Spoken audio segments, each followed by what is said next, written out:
Anja Bunko-Moore, GSE Dynamics, Bob Weatherby, ATI, and Owen Hernstack, ExIm Bank.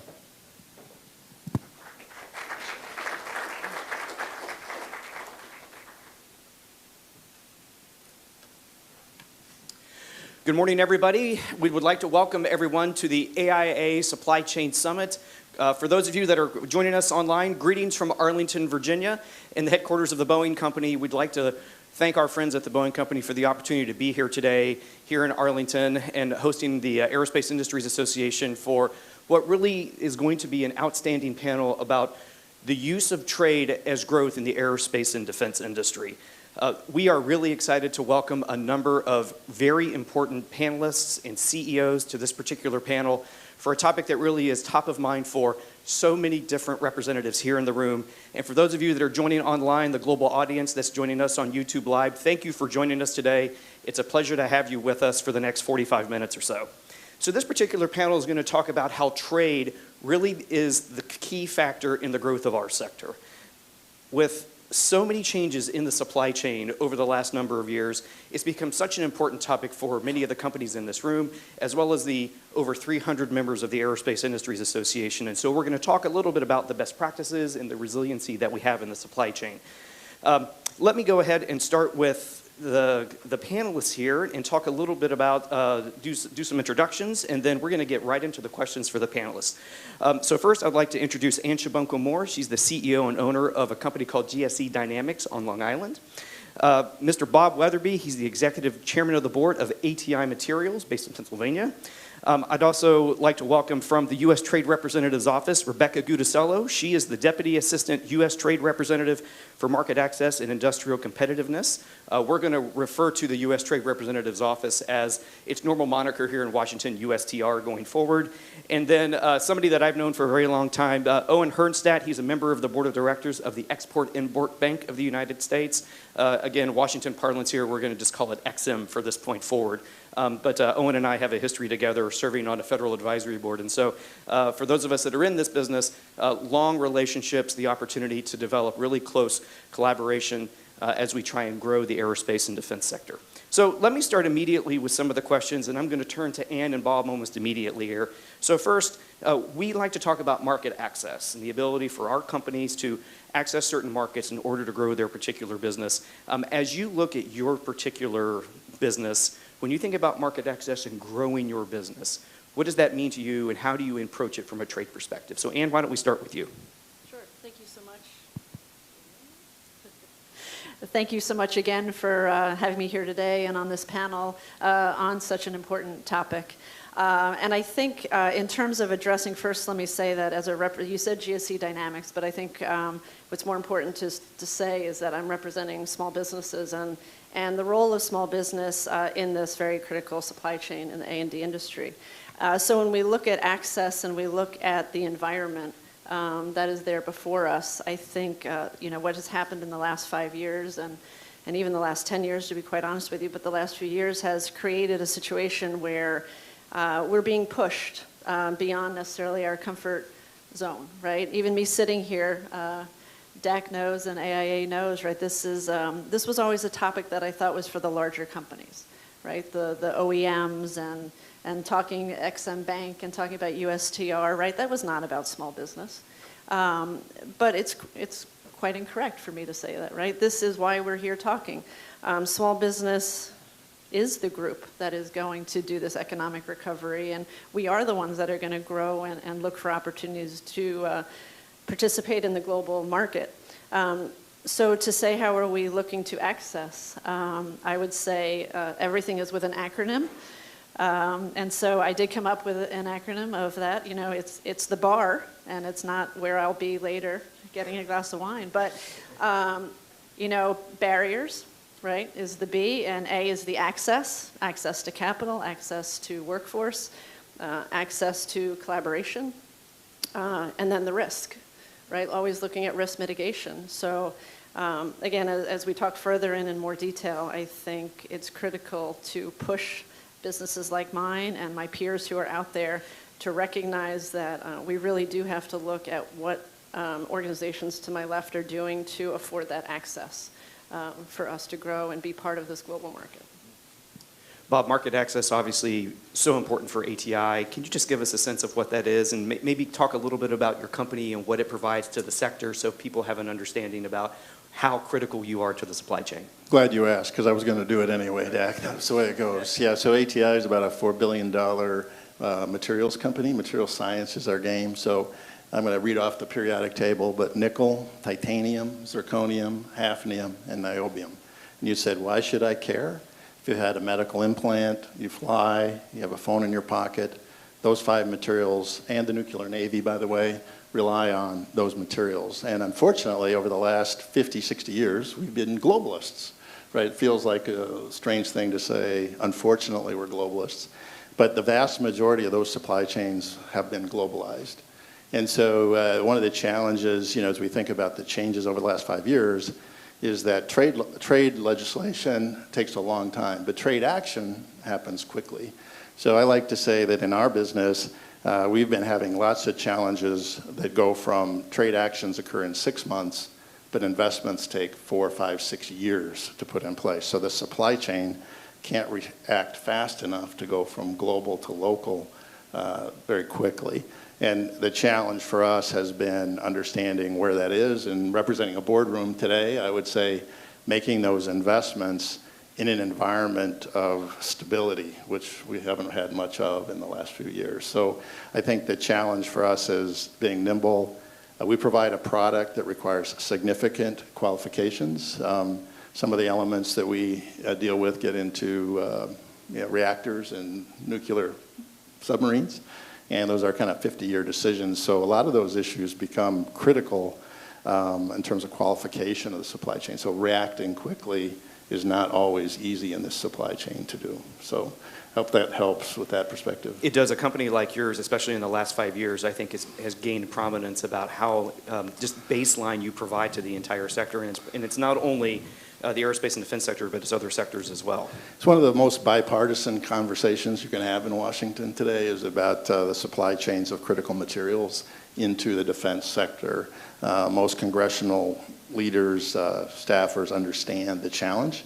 It's the speed at which things are occurring that really has changed, and the investment that's required to bring those back to the United States. And the funding hasn't necessarily kept up with that request. So Rebecca, I want to come to you for a bit of an introduction. I don't know if everybody understands what the role USTR plays in the larger trade environment. Obviously, for those of us that are in the trade space or the trade policy space, especially as you think of previously free trade agreements and working with other partners, other trading partners about ensuring a level playing field for the United States in terms of global trade. Can you just give us a sense of where USTR is going right now and what role you play in the larger supply chain resiliency and supply chain policy that you're doing right now at USTR? Yes, thanks so much, and thanks very much for having me. Starting off with some acronyms, I work in the Office of Small Business, Market Access, and Industrial Competitiveness. So I just wanted to note that because, as Ann said, small business is a really important part of my office's work. We're colloquially known as the industry office, and I have the privilege of leading on trade policy issues for the aerospace industry. So really excited to be here today. As everyone has talked about, supply chain has really come to the forefront of our minds in the government and for private industry in the last few years. I think we've all seen what the global pandemic and, for example, Russia's invasion of Ukraine have done to our supply chains, the disruptions that have occurred, and have really highlighted some long-standing, pre-existing weaknesses. For a long time, our supply chains had been created to maximize efficiencies and minimize costs. And now government officials and private sector and labor leaders are realizing that they need to be redesigned to prioritize resiliency. So supply chain resiliency has become a big priority for the Biden-Harris administration and including for us at USTR. There's a key recognition that supply chains are critical for our national security and our economic security, which is something that USTR is heavily focused on. We are working to factor in supply chain resiliency in sort of a new approach to trade policy that we're taking. I'm happy to later talk through some examples of some of the efforts that we've done at USTR and across the administration to really sort of change the calculus for how the U.S. government thinks about incentivizing trade and domestic manufacturing, and how the private sector needs to think about how and where and why it produces. Thank you. All right, and then Owen, let me come to you. The Export-Import Bank, critical to the aerospace and defense industry for that trade growth. I think a good understanding for this particular crowd about how the EXIM Bank supports small and medium-sized companies is important, but also the role that EXIM plays in the larger trade environment, I think, is important. So can you just give us a sense of what tools companies have or that are available to them, and then we'll just go from there. Yeah, thanks so much, Dak. And as always, Dak, it's good to see you again. We served on the ITAC, another acronym, one at the Department of Commerce, which deals with aerospace, and we had worked with each other before that. I don't know how many folks are really familiar with the U.S. EXIM Bank on it. We were created 90 years ago by FDR for one basic reason, and that is to support exporters, both large and small, that support U.S. jobs. Plain and simple. That's our mandate. And we do it in a variety of ways. We provide financing to foreign buyers to purchase U.S.-made goods and services. We provide supply chain finance to support U.S. suppliers to major U.S. exporters. Obviously, that's geared towards smaller businesses. With respect to that, we provide working capital support to U.S. exporters, and we insure accounts receivable and letters of credit. And I know we'll talk about it in a little bit.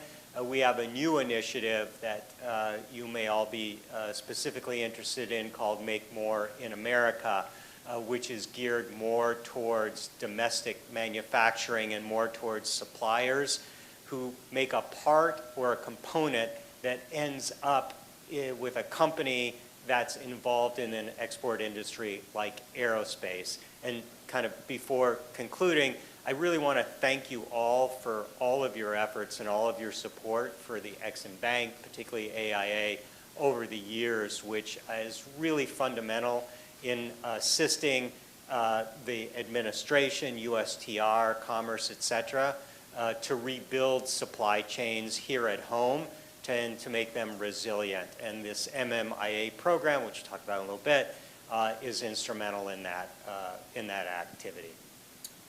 Okay, so first of all, thank all of you for a good introduction. I think we've baselined well for the next couple of minutes.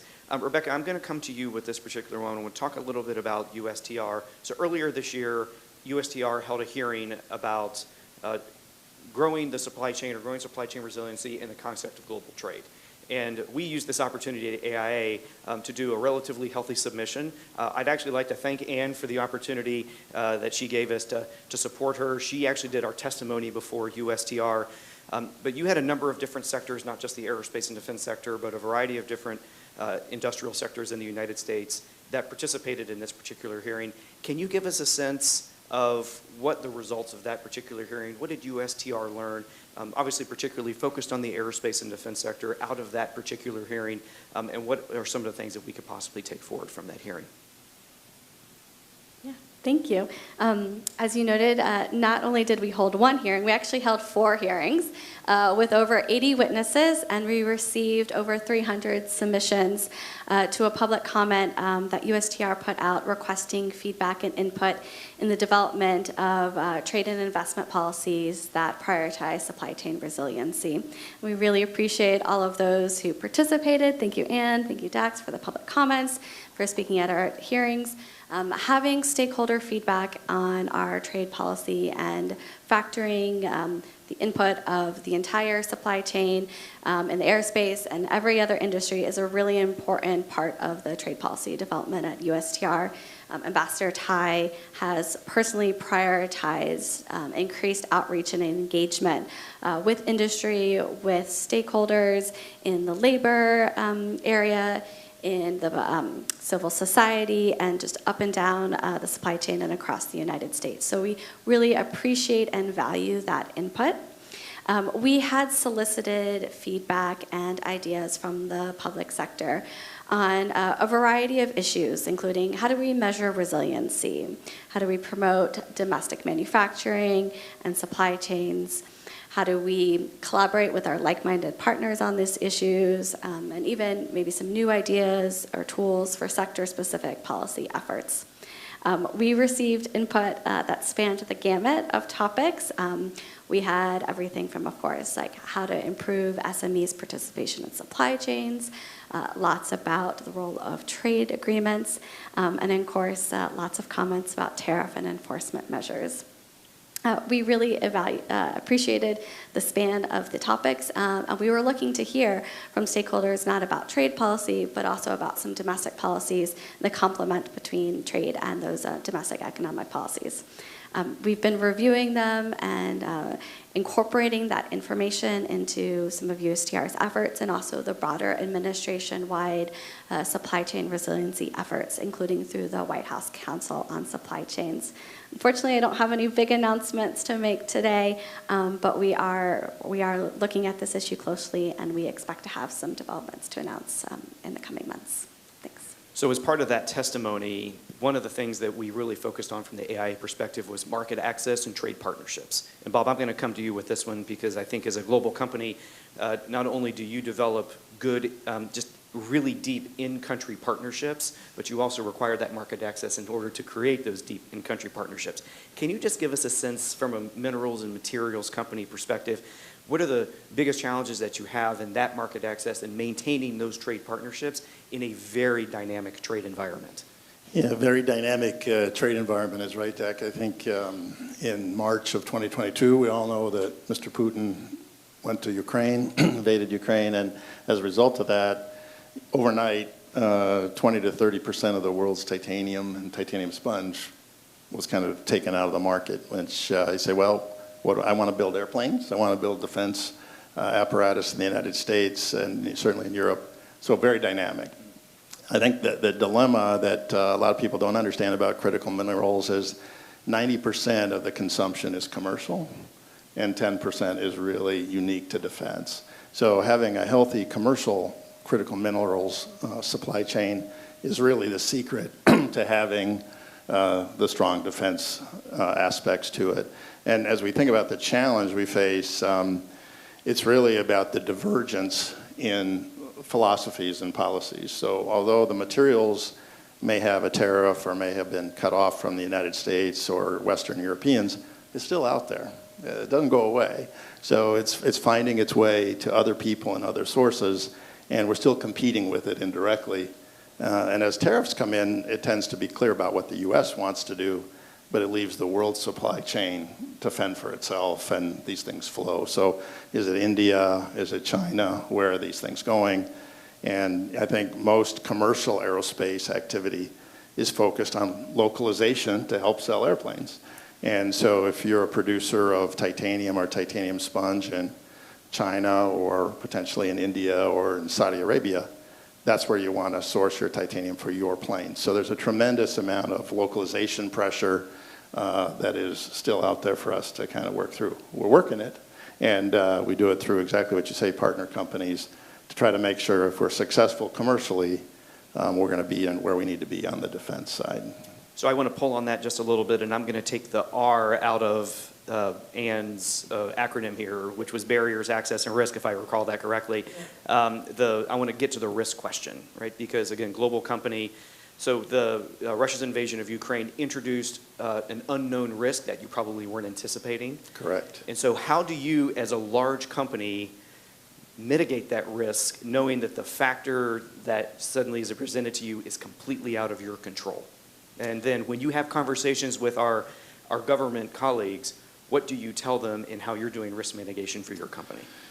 Right, so I don't have the 3 R's, but we definitely have alternative sources, right? Can you find some different input material? Can you find some different process?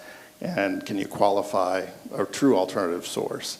And in titanium, as you talk to folks on the Hill or at the DOD, we say, well, we can go away from Russia, but then we could go to Kazakhstan, we can go to China, we can go to Saudi Arabia. Those are the established alternatives that we have. So you get some unique reactions to that list of risks. But the technology availability in the United States is great, right? So the DPA is supporting lots of technology activities. Another acronym, the DPA. Defense Production Act. Yes, just the to remind everybody, Defense Production Act. Title III funds, yeah, very good program that helps new technologies. So the risk is how do you scale that new technology quickly? And that's the risk that we're trying to manage through is I can give you a lot of solutions that I can deliver 6 years from now. The challenge is I got to have solutions I can deliver 18 months from now. And from a boardroom perspective, most companies in the room, I think, are public, and they have return expectations. And if you have to have a 2 or 3 year return on investment, it's very hard to make those decisions and those investments in an uncertain environment. So the real risk is how long will this last? Is this the current environment for the rest of the decade, or is this the current environment for the end of this presidential term? And so understanding what's available from the United States government, the USTR, in terms of funding for risk mitigation around backstops, pricing, backstops on offtakes, and the use of the tariff funds that are being collected to reinvest in that defense industrial base we're trying to protect. So how do we close that circle to reduce the financial risk from getting ahead of the market in terms of where we are? So I think this is a great time. Oh, and I'm going to bring you into this immediately because the risk that companies face, whether they're a global company like ATI or any of the small supply chain companies here, they deal with risk every day, right? And one of the ways that they mitigate that risk is stable long-term funding that they're able to access to capital. ExIm introduced a new program, Make More in America, a number of years ago. But in addition to that program, it really could be a risk mitigation opportunity for U.S. companies. Can you just tell us a little bit more about what Make More in America is? And maybe for those that are not only watching online, but also those in the room here, how they might be able to access that program. Yeah, no, I'd be glad to, and thanks for the question, Dak. So the Make More in America initiative. If I can just have you pull your mic just to you a little bit more. Oh, sorry. There you go. The Make More in America initiative effort was approved by the board about 2.5 years ago. And it was the direct result of the administration's executive order. So we're kind of in the Washington, D.C. area. I apologize. Executive Order 14017. Sorry about that. And basically that called upon the federal agencies to, one, reinvest in manufacturing, and two, to help rebuild supply chains here at home. And ExIm really came to the calling and developed the Make More in America initiative. Now, the idea of a domestic financing manufacturing investment bank is nothing new.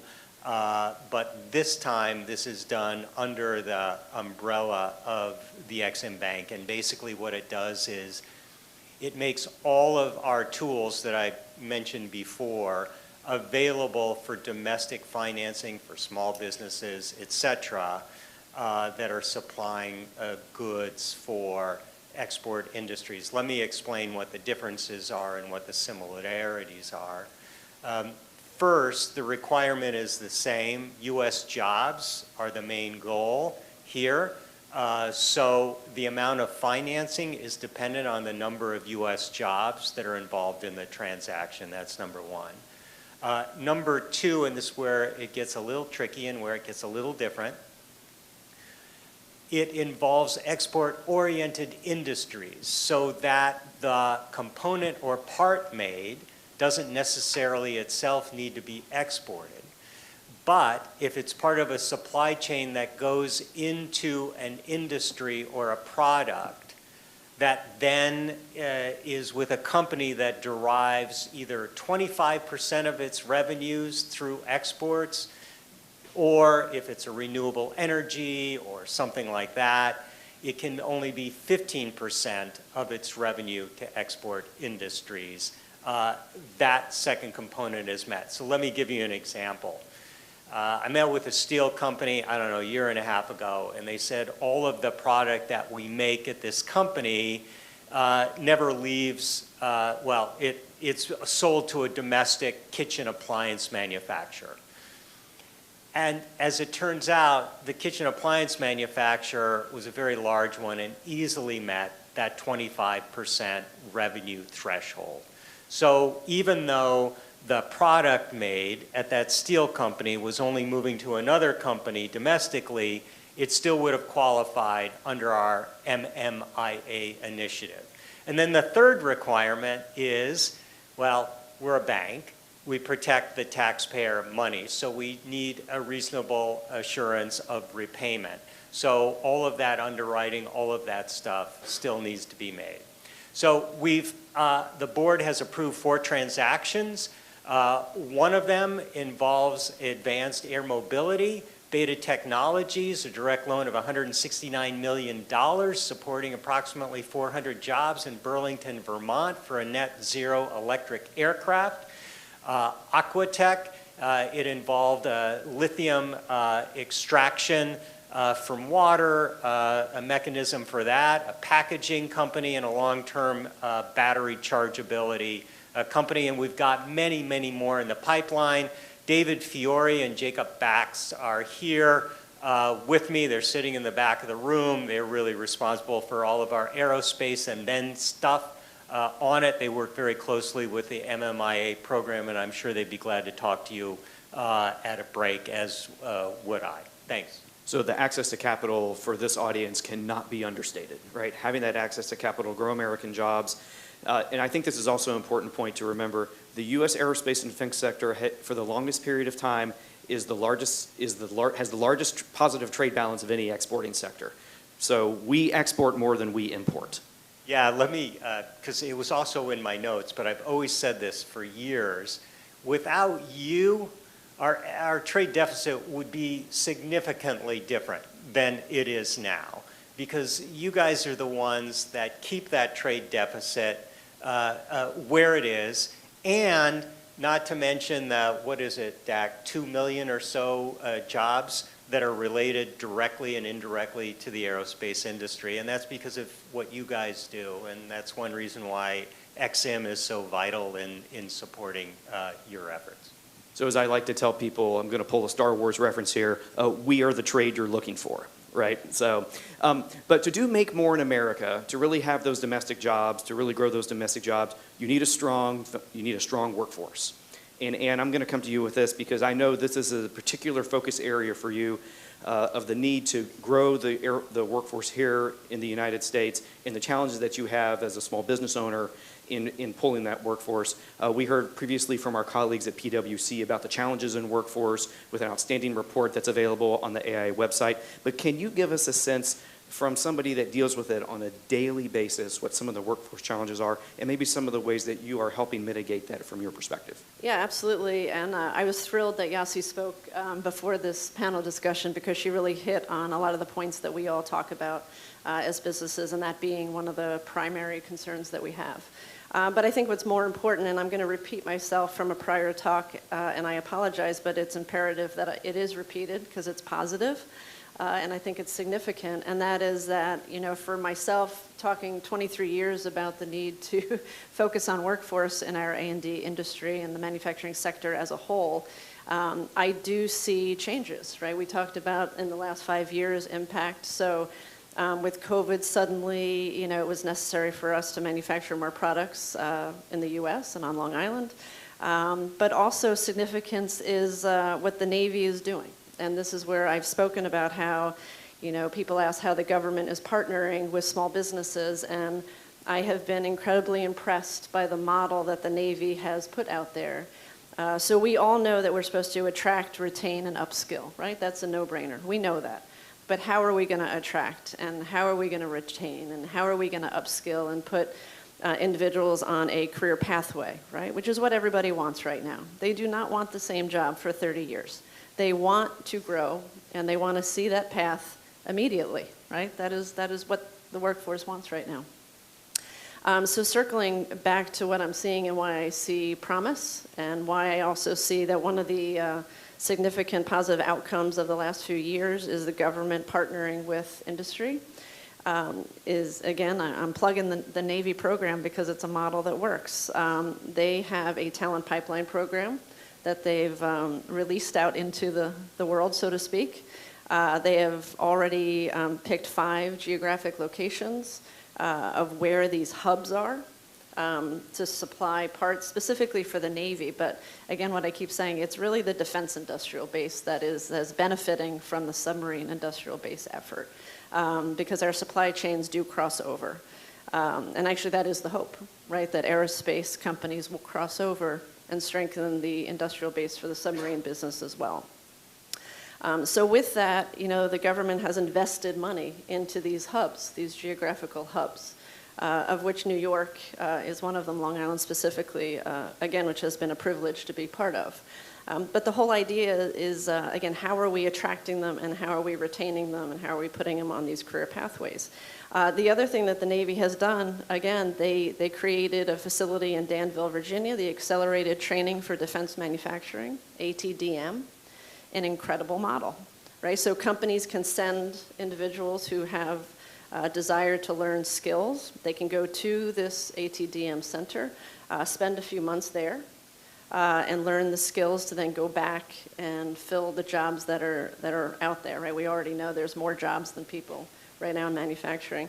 And companies say we could grow and we could expand if we had the people. So again, I am incredibly optimistic in the way that the collaboration is occurring between government and industry right now, and industry is receptive. And the other aspect of what they're doing, supplier development funds, we're talking about access to capital, access to technology, access to equipment. That's all part of it, part of understanding where our technology roadmap is playing in our strategy as companies and as a sector as a whole. So again, incredibly optimistic. BuildSubmarines.com, right? Watch the NASCAR event this Sunday, right? You'll see the Build Submarines car zipping around the track. This is the marketing. Yasi actually spoke about it a little bit too. The branding, right? The branding of our industry. People want to be in it, is what she always, right? She said in her talk, people want to be in this industry, but in my opinion, I think there's been a gap on how to get there, which now I think there's been enough tools put in place. Again, the models that I sort of just spoke about, the examples, I think should be expanded. And again, that's some of what we're talking about up here, right? How small businesses can get access to more funding, to buy equipment, to be more driven with technology. And at the end of the day, if we're hiring all these wonderful people, show me the contracts, show me the new work, show me how I can diversify my products, and of course, why we're here. How can a company that always saw myself as a domestic company from Long Island, how am I part of this bigger global strategy? Again, I think it's an incredible moment in time where we realize that we are vital and we are important, and we are finding partners, whether it's AIA as an organization or peers who are there in front of me. We're going to do it together. And I think that's also what came out of these last few years. This collaboration and this willingness to sort of work together and partner together and solve problems together. I'm just incredibly optimistic, and I see the numbers increasing, right? The number of people entering into workforce, the number being trained, and honestly, the rate of production that is increasing as a result. So. And that's one of the things that we at the association like to see, is that this particular type of panel is unique to our sector, but yet it's not unique, because we are part of an integrated whole, right? The policy that is that comes down from the USTR, the opportunities that the ExIm Bank provides, the implementation that the small and medium-sized companies here provide, it is part of an integrated whole of a larger global dynamic aerospace and defense trade environment. And I think if you take nothing away from this particular panel today, is that you should take that away, is that in these times, a lot of people see themselves within a certain geographic area or a certain specific sector, but everybody's part of a larger whole. And I think if we didn't learn anything over the last 2 or 3 years with Russia's invasion of Ukraine, with the challenges or the potential challenges that we have in the Indo-Pacific, the integration of the larger defense side and commercial side together, that's the direction that we're really going. And I think that it's just, this panel is reflective of that particular direction going forward. Let me pull back here, Bob. I'm going to come to you on this one. We have seen, as we have seen that integrated whole we have seen a very much a change in the overall trade environment, not necessarily here in the only in the United States, but also globally, right? And so, again, I'm going to come back to Ann's acronym here. So we talked about the R, the risk portion of it. Let's go to the B side, the barrier side, right? And so we have seen some barriers crop up in the last 5 years or so. Some of them created by, again, circumstances beyond our control, but some of them created by circumstances that potentially indicate a shift in U.S. policy. So I have a question for you very largely on when you see these barriers, what do you do? How do you tackle these barriers in order to keep your international operations ongoing? Yeah, great question. I actually have a board meeting next week. We're going to be talking about this very issue. I think it takes unique solutions that we haven't thought about before. As I was listening to Ann, I think she made a great point about we have to find industry solutions. That was the buildsubmarines.com.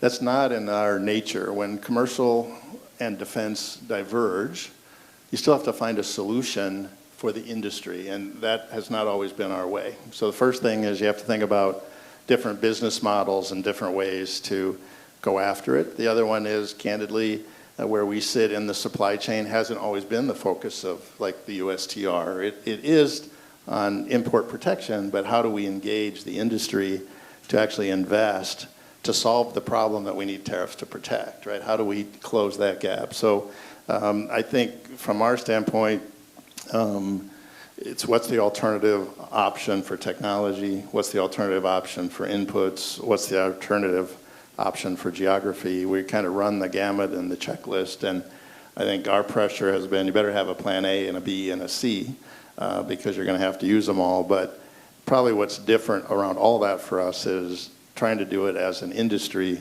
versus as an individual company, because it's easier to get an industry through the AIA to be listened to in Washington than individual companies.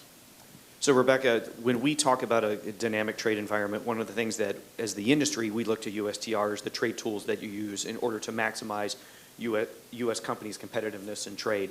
Can you give us a sense of the direction of the trade tools that USTR is looking to employ to grow domestic jobs, to ensure that the global trade environment remains open to U.S. industry, especially for a sector that is such a major exporting sector? I like to tell people that we are one of the original metal benders in the United States, and we want to continue to do that. Can you just give us a sense of the direction of the tools that the USTR is considering that would be helpful to the larger aerospace and defense sector? Yeah, thanks. I think I'd start by just noting, which Ambassador Tai has talked frequently about this new approach to trade policy, where we're looking to really pursue resilient supply chains. And by that we mean ones that are transparent, secure, diverse, and sustainable. And we're crafting new trade policies and new tools to try to make sure that our companies and their production can be agile, can adapt to these unexpected crises, can also reduce our dependencies and vulnerabilities from single or sources or over-concentration in production. And also we're looking to advance worker rights and environmental protections, and through all of that drive equitable economic growth and support U.S. jobs. And some of the ways that we're doing it are through bilateral dialogues, through regional forums, and through our existing and new trade agreements. I think we are taking some of the approach that we've always done in terms of addressing barriers to trade. The B really stuck out with me because that's a lot of what I spend my time on. And maybe some examples of our work across the world might highlight some of the things that we've been doing that can facilitate trade and can help support U.S. exports, build resilient supply chains, and of course promote our values overseas. So starting in the Western Hemisphere, under the Americas Partnership Trade Track, our experts recently held a dialogue focusing on trade facilitation and how countries in the region can implement and benefit from the WTO Trade Facilitation Agreement. This is really sort of helping to make exports and trade more smooth, reduce frictions and barriers. We're also taking undertaking an initiative, with Taiwan, building on our long-standing and dynamic relationship. In 2022, USTR announced with Taiwan the U.S.-Taiwan Initiative on 21st Century Trade, and last year it reached the first agreement under this initiative that really set high standard commitments and work to have meaningful outcomes in a variety of trade areas that really facilitate trade, like good regulatory practices, again, customs and trade facilitation, anti-corruption, domestic service regulation, and of course, small business and companies and how they can benefit from trade. Globally, we've also been looking and working to reduce forced labor in our supply chains. And in 2021, USTR led an initiative and efforts to get the G7 trade leaders to release a statement on forced labor that had significant commitments and cooperation to sort of mitigate forced labor impact on individuals and also disruptions and forced labor from our supply chains. And then one that's particularly relevant to this organization and this group of people here, and one that I was directly involved in. Last year, we welcomed Brazil's accession to the WTO agreement on trade in civil aircraft. And once that's finalized, Brazil will be the first country to join the civil aircraft agreement outside of an individual accession to the WTO. And they'll be the first aircraft producing country to join in decades. With their commitments to join the Civil Aircraft Agreement, Brazil will provide duty-free access to civil aircraft and its parts, and will adhere to a variety of commitments around not having government influence in commercial aircraft decision-making, import restrictions, and government subsidies. So these are just a few of the different ways that USTR is working to promote exports and to reduce and address some of those trade barriers. I want to, before we go to the audience for a question or two, I just want to pull on the WTO agreement on civil aircraft. For many of you, and we'll post this online at aia-aerospace.org, but many of you in front of you have a trade graphic that shows the growth of the aerospace and defense sector as a result of trade from 1979 until 2019.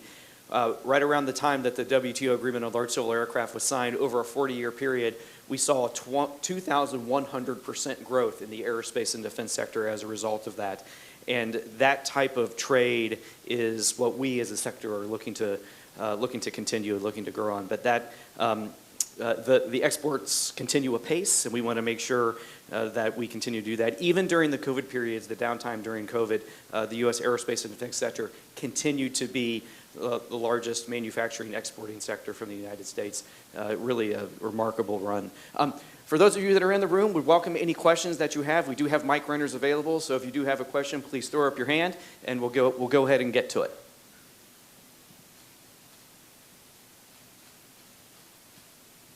Okay, if we don't have any questions, we do have one here in the front, if we can go ahead and grab that. So as we get to our question, we're going to get close to time, and so I'm going to make sure that everybody has a chance. I'm going to have all of you say something just to close us out once we do our one question. But I think the largest thing that I'd like to have you have this audience and our online audience take away from is this group is trying to grow their business. They're trying to access capital. They're trying to grow their workforce. They're trying to support the aerospace and defense sector to the degree that they can.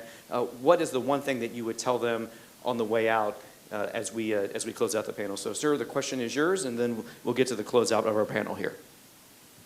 This question is probably for Bob, but also Rebecca may be able to weigh in a little bit here as well. But I know critical material supply chains are something that ATI is very much focused on. Titanium sponge production specifically within the United States. What is the right mix of policy, incentive, as well as working with a number of the commercial and defense players to actually bring that production capacity back online in North America? Yep, great question, Derek. So the U.S. production of titanium sponge ended 2013, 2014, and it followed a very similar path to some of the issues that steel and some of the other industries, aluminum, have dealt with Chinese or other competitive countries able to produce, right? And so the issue is you want to make sure that if it comes online, it's sustainable and for the long term in the global environment. 80 to 90% of the output is for commercial. You know, the Boeing team that's hosting us today wants to be globally competitive, so that's the key. Deliver a globally competitive issue or a product for the end customer. So the investment is large, so the return on investment needs to be there. So it's sustained policy, sustained demand at a competitive price, and those things are hard to achieve today, given the potential that whether it's China or Russia in terms of sponge production could come and go within 6 months with a change in trade policy. So getting stability in trade policy would allow those investments to be made, but it has to be sustainable and competitive over the long term, and I believe it has to be an industry solution, not a one company solution. If we do those things, it could come back. But and I will tell you, as I said before, that it's one of the most bipartisan issues you're going to find is how do we help on the critical mineral side. And so I appreciate the AIA's work in that. So hopefully that helps. Things I would just add, on the trade policy side, we see trade and trade policy as a tool to address supply chain resiliency, and of course we are really focused on addressing unfair trade practices, but trade policy has to support and complement domestic economic policy. This administration has been very clear that part of a worker-centric trade policy is that linkage between trade and the domestic policy. And so as much as we can work on the international side, it really is important to invest in infrastructure and building up our industrial base in key sectors in the United States, including domestic manufacturing. And of course, the administration is doing that through ExIm, through the DPA, and also through implementation of things like the CHIPS Act and the IRA. Just on critical minerals, because it is one that we focus pretty extensively in my office, I have learned a lot of new metals and minerals over the last few years, but actually our work on critical minerals is a really good example of kind of the new approach to trade policy, and I would just highlight sort of two fairly recent initiatives to try to increase resiliency in critical minerals supply chain for the EV battery sector. In 2023, the United States and Japan entered into a critical minerals agreement where we committed to working cooperatively together on a variety of issues like export taxes, non-market policies and practices of other countries, and labor and environmental protections. And our attention to supply chain resiliency in critical minerals in the Indo-Pacific region it continues outside of just Japan. We launched last year a critical mineral dialogue under our Indo-Pacific Economic Prosperity, IPEF, that agreement. And there's also a ton of work on supply chains in the IPEF. So just a few examples. Thanks, Zach. So your question is really poignant, and that's what we're all about. So at ExIm, what we like to do is take that 30,000-foot policy development and make sure it's on the ground to assist you in helping develop and implement that policy, which is why the Make More in America initiative is so critical. Other countries have their own domestic financing initiatives. The UK supported Rolls-Royce, and on and on and on it goes. Oh, and then there's one country that we haven't talked about a lot. I think it's called China, that has literally poured billions and billions of dollars in developing its own supply chains and its own industries like aerospace on that. And that's why we also have another program called the China Transformational Export Program that Congress mandated to help you compete with China. The program has some flexibilities in it that aren't available in our regular program, but it also does supply our regular tools and things like that to assist you with that as well. So again, what we're taking at ExIm Bank is the policy from the 30,000-foot level and bringing it right down on the ground to assist you help build our nation's economic and physical security and keep that up as you have done so well in the past, which is also why we want to hear from you on how we can do better and how we can actually implement these things in such a way that we can really make that policy effective in ways that assist you. So great transition, Owen. Thank you, because we're going to let that be your key takeaway for everybody here about how you can, how they can be helpful. Let me just come down on this direction. So final thoughts, key takeaways, Rebecca, Bob, Ann, and then we'll close out the panel. So Rebecca, over to you. Thanks. I think I will continue on a similar trend that the U.S. government has a variety of tools and abilities to support you. My colleagues at the Commerce Department are heavily involved in trade promotion activities for the aerospace sector. At USTR, we are focused more on trade obligation enforcement, ensuring a level playing field, and addressing all those barriers. And we work around the world, bilaterally and multilateral to do that, but a lot of it depends on receiving feedback from you and understanding what is causing problems and frictions to your efforts to grow your business. So please do reach out about problems, but also about creative ideas. The last thing I will note is mention the I-tax, but Commerce and the and USTR have advisory committees. We call them I-tax, and it's an opportunity for industry and other stakeholders to provide feedback and help inform the formulation of trade policy. It's really important, as I mentioned earlier, that we hear from players across the sector, especially small businesses, and have your voices help influence how we do our trade policy. Thanks. Bob? Great. Hopefully the takeaway is to have a strong defense industrial base for critical materials. We need to have a strong commercial industrial base that goes with it. And I would say following the CHIPS Act idea, we do see more and more government support and certainly congressional support to pursue more government support for these types of actions. It's just about how much money versus the willingness to spend. So we're working that. If you're lobbying in DC, lobby for spending and investment in critical materials. And Ann, you get the last word. Wonderful. So I'm glad the acronym worked and people were receptive. But it's true. So the takeaway, right, for small businesses is how are we breaking down some of these barriers which we've spoken about. The access, understanding that there are tools out there, and then, of course, risk mitigation. So the real takeaway, though, in my opinion, is that the opportunities right now for small business, I don't think, at least in my 20-some years, I have never seen the opportunity right in front of us as small businesses. We have so many, and again, I encourage everyone to just, use the new technology out there and do some searches about all the tools that are there. But the ability to buy new equipment, right, in order to increase capacity and capability and the hiring of people. Again, I have never seen the synergy and the collaboration like I've seen now.